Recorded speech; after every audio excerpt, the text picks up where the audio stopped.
शहरी चहल पहल से दूर केरल के त्रिचूर जंगल से बस थोड़ी ही दूरी पर बने आलीशान होटल में शशांक, शालिनी और श्याम के कदम पड़ चुके थे। शालिनी, शशांक और कैमरामैन श्याम एक टीवी चैनल के लिए काम करते थे, जिनका भारत देश के अलग अलग कोनों में प्राकृतिक सौंदर्य और वनस्पति को दर्शाने के लिए प्रकृति के नाम से रात 10 से 11 के विशेष सेगमेंट्स आते थे। प्रकृति सीरियल को लोग बड़े चाव से देखते थे। इस सीरियल में एंकर थे नवविवाहित मियां बीवी 29 वर्षीय शशांक और 28 वर्षीय शालिनी। प्रकृति सीरियल के चल जाने से उनकी जिम्मेदारी भी बहुत बढ़ गई थी। देश के हर हिस्से में जाकर कुछ नया तलाशना बहुत मुश्किल काम था, लेकिन इस काम में पैसा बहुत अच्छा था, जिस वजह से वो बिना थके काम कर रहे थे। आज केरल के त्रिचूर जंगल में अपना एक शॉट पूरा करके वो इस होटल में पहुंच गए, क्योंकि यही जंगल के सबसे पास था। उन्होंने होटल में चारों तरफ नजर दौड़ाई। गिनकर स्टाफ के 2-4 लोगों के अलावा कोई दिख नहीं रहा था। शशांक रिसेप्शन पर बैठे व्यक्ति की तरफ बढ़ा। वो व्यक्ति शशांक को देखकर बोला, नमस्कार सर, क्या आप यहाँ चेक इन कराने आए हैं? शशांक आसपास नजर दौड़ाते हुए बोला, हाँ, इरादा तो चेक इन कराने का ही था, लेकिन ऐसा लग रहा है कि हमारे अलावा और कोई इस होटल में है ही नहीं। आखिर चक्कर क्या है? रिसेप्शन पर बैठा व्यक्ति हंसते हुए बोला, अरे कोई चक्कर नहीं है साहब, दरअसल आप लोग ना ऑफ सीजन में आए हैं। लोग मार्च से लेकर अगस्त तक त्रिचूर के जंगलों में घूमना पसंद करते हैं, लेकिन उसके बाद यहाँ टूरिस्ट लोग ज्यादा दिखाई नहीं देते। अभी तो सितंबर चल रहा है, इस समय तो बिल्कुल ही आवाजाही खत्म हो जाती है।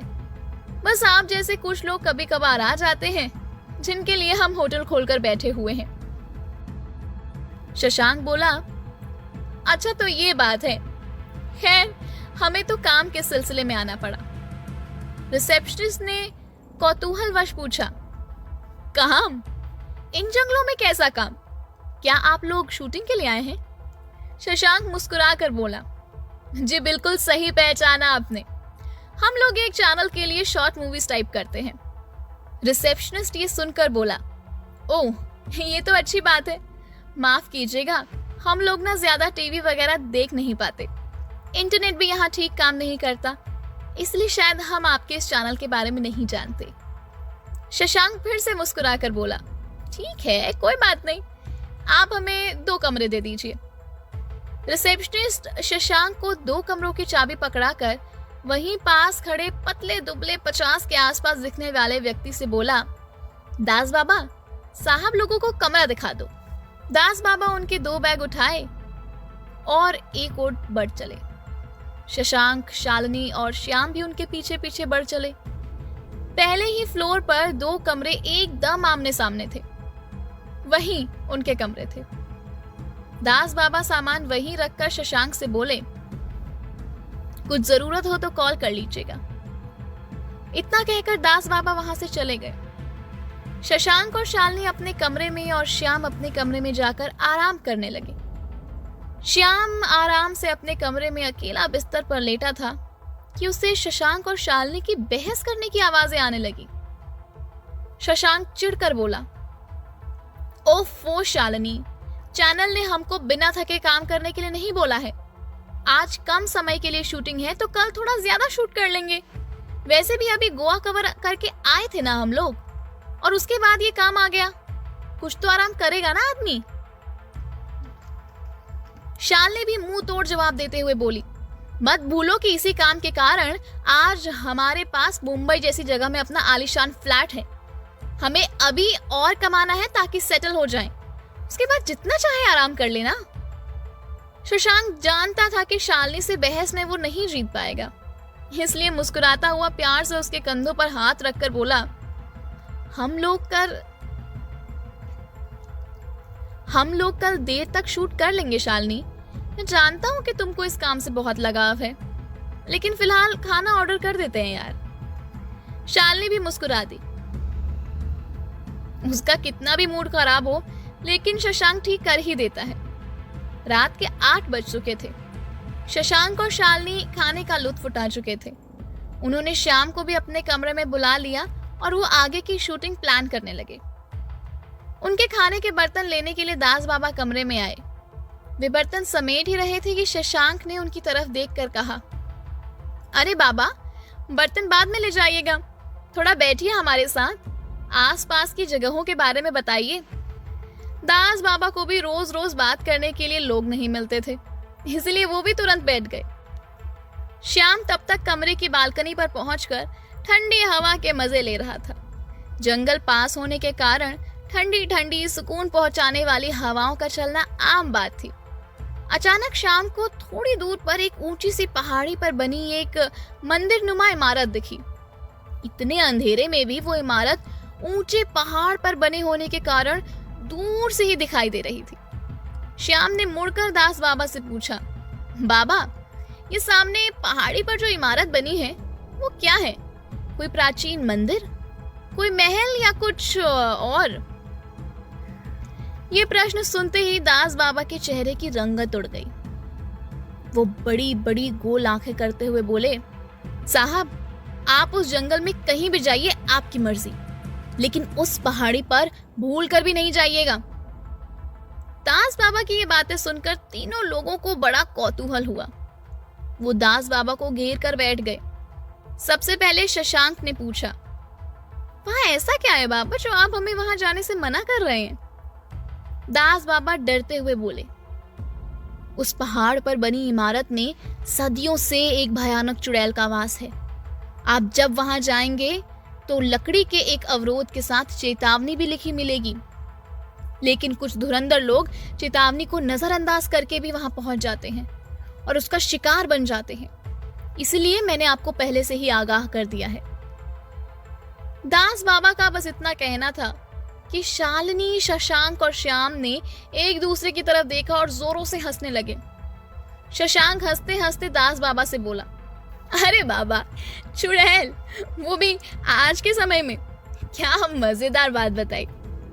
दास बाबा चिढ़कर वहां से जाते हुए बोले, ठीक है साहब, मैं चलता हूं, आप लोग वैसे भी मेरी बात का यकीन तो करेंगे नहीं। अब तक सब लोग समझ चुके थे कि दास बाबा नाराज हो गए हैं। शालिनी उन्हें रोकते हुए बोली, अरे आप तो नाराज हो गए बाबा, हम तो बस मजाक कर रहे थे। दरअसल चुड़ैल वाली बात पचानी थोड़ी मुश्किल है। शालिनी की बात का समर्थन करते हुए शशांक भी बोल उठा, और क्या बाबा, हमें लगा कि आप हमारे साथ मजाक कर रहे हैं, हमें पता नहीं था कि आप गंभीर हैं। प्लीज नाराज मत होइए और हमें इस चुड़ैल के बारे में और बताइए। दास बाबा फिर से वहीं एक कुर्सी पर बैठ गए और फिर से अपना किस्सा सुनाने लगे। सदियों से हमारे गांव में पहाड़ी पर रहने वाली चुड़ैल के किस्से मशहूर हैं। कहते हैं कि चुड़ैल जवान लड़कियों को गांव से उठाकर ले जाती थी और उनके शरीर के जो अंग उसे पसंद आते थे उसे वो अपनी शक्तियों की मदद से अपने शरीर में प्रत्यारोपित कर लेती थी। कहते हैं कि ऐसा करके वो खुद को कई 100 सालों से जिंदा रखती आ रही है। मैं जब बच्चा था तब इस चुड़ैल का प्रकोप बहुत ज्यादा था। कई लड़कियां रात में गांव से गायब हो जाती थी और सुबह उनकी लाश मिलती थी, जिसकी वजह से लोग गांव छोड़कर शहर में बसने के लिए जाने लगे। मेरे जैसे कुछ ही लोग बच गए, लेकिन तब तक चुड़ैल का आतंक ना के बराबर हो गया था।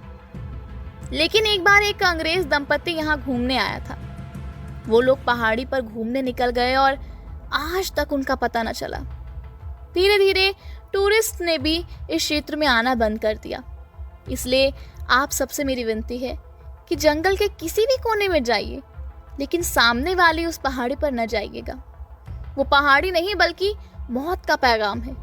जो प्राचीन इमारत आपको दूर से ही दिख रही है, वहां उस चुड़ैल का आवास है। शशांक दास बाबा से बोला, ठीक है बाबा, हम उस पहाड़ी पर शूट करने नहीं जाएंगे, टेंशन मत लीजिए आप।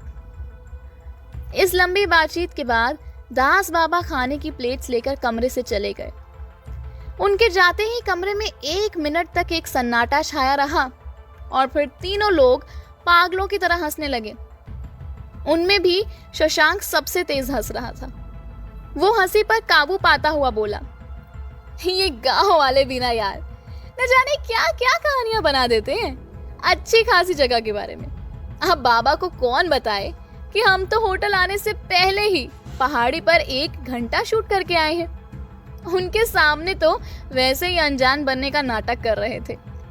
श्याम भी हंसता हुआ बोला, हाँ भाई, पहाड़ी पर 1 घंटा घूम भी आए और वो अजीब सा पुराना घर भी देखा जिसे दास बाबा चुड़ैल का घर बता रहे हैं।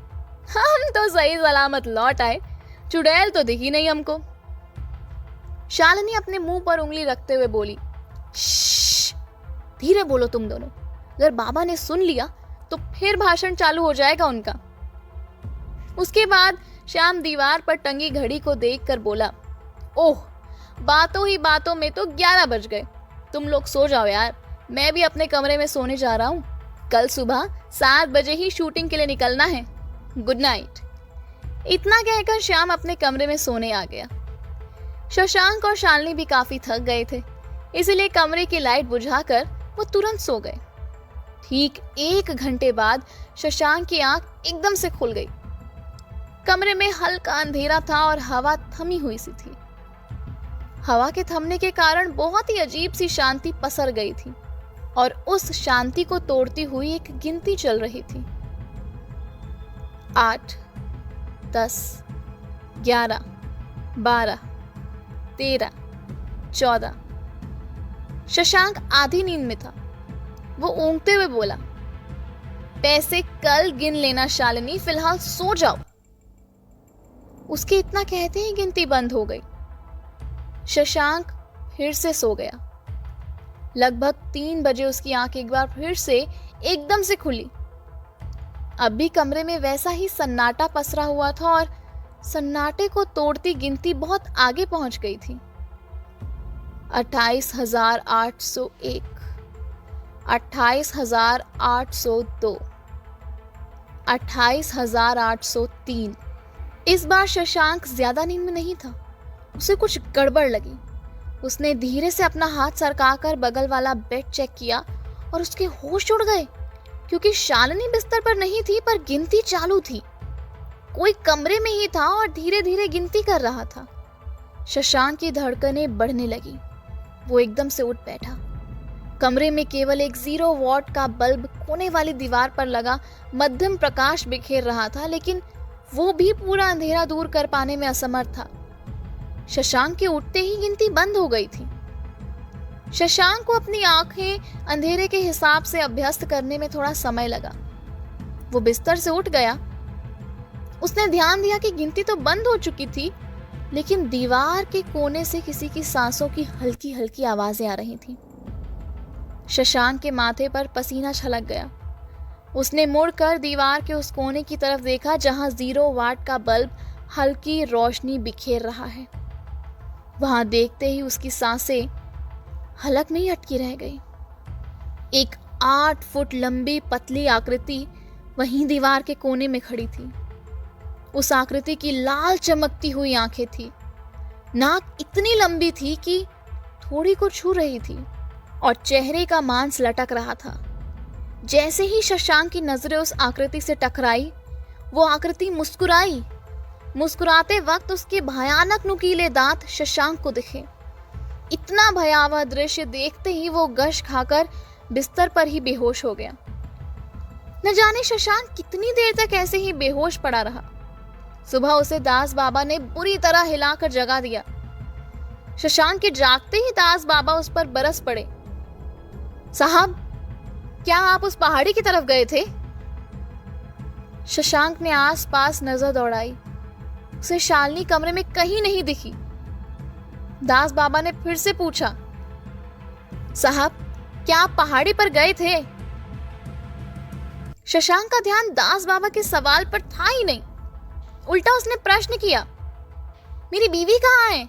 कहाँ है शालिनी? शशांक का सवाल सुनकर दास बाबा ने चुप्पी साधकर सर झुका लिया। शशांक ने दास बाबा को झकझोरते हुए पूछा, आप कुछ कहते क्यों नहीं? मेरी बीवी कहाँ है? शशांक फिर दास बाबा को वहीं छोड़कर कमरे से बाहर निकल गया। कमरे से निकलते ही उसने देखा कि श्याम की आंखों में आंसू थे और वो आंसू भरे खड़ा था। शशांक ने श्याम के पास पहुंचकर उससे पूछा, तुम रो क्यों रहे हो श्याम, और शालिनी कहाँ है? श्याम ने कोई जवाब न दिया तो शशांक दौड़ता हुआ सीढ़ियां फलांगता हुआ अपने फ्लोर से रिसेप्शन तक आ गया। वहां होटल के स्टाफ ने भीड़ जमा कर रखी थी। शशांक भीड़ को चीरता हुआ सबसे आगे पहुंचा तो उसने देखा उसकी बीवी शालिनी की लाश धरती पर पड़ी हुई थी। उसके सर के सारे बाल गायब थे और उसकी आंखों की पुतलियां ऐसे फैली थी जैसे न जाने उसने क्या देख लिया हो। शशांक को अपनी आंखों के आगे अंधेरा छाता महसूस हुआ। वो लाश के पास घुटनों के बल बैठ गया। उसे एक एक करके दास बाबा की सारी बातें याद आने लगी। चुड़ैल लड़कियों को गांव से उठाकर ले जाती थी ताकि उनके शरीर के हिस्सों को अपने शरीर में प्रत्यारोपित कर सके। अब शक की कोई गुंजाइश नहीं थी। शशांक के दिमाग में सारा घटनाक्रम साफ होता चला गया। दास बाबा सही थे। उन्होंने भले ही पहाड़ी पर चुड़ैल को नहीं देखा था, लेकिन चुड़ैल ने उन्हें देख लिया था और उनका पीछा करते हुए होटल तक आ पहुंची थी। उसे शालिनी के लंबे घने बाल पसंद आ गए थे, इसलिए वो उसके बाल ले गई थी। कल रात को शशांक ने जो गिनती सुनी वो एक एक करके शालिनी के बालों को उखाड़ने की ही गिनती थी। वो गिनती एक बार फिर से उसके दिमाग में गूंजने लगी। 28,801, 28,802, 28,803।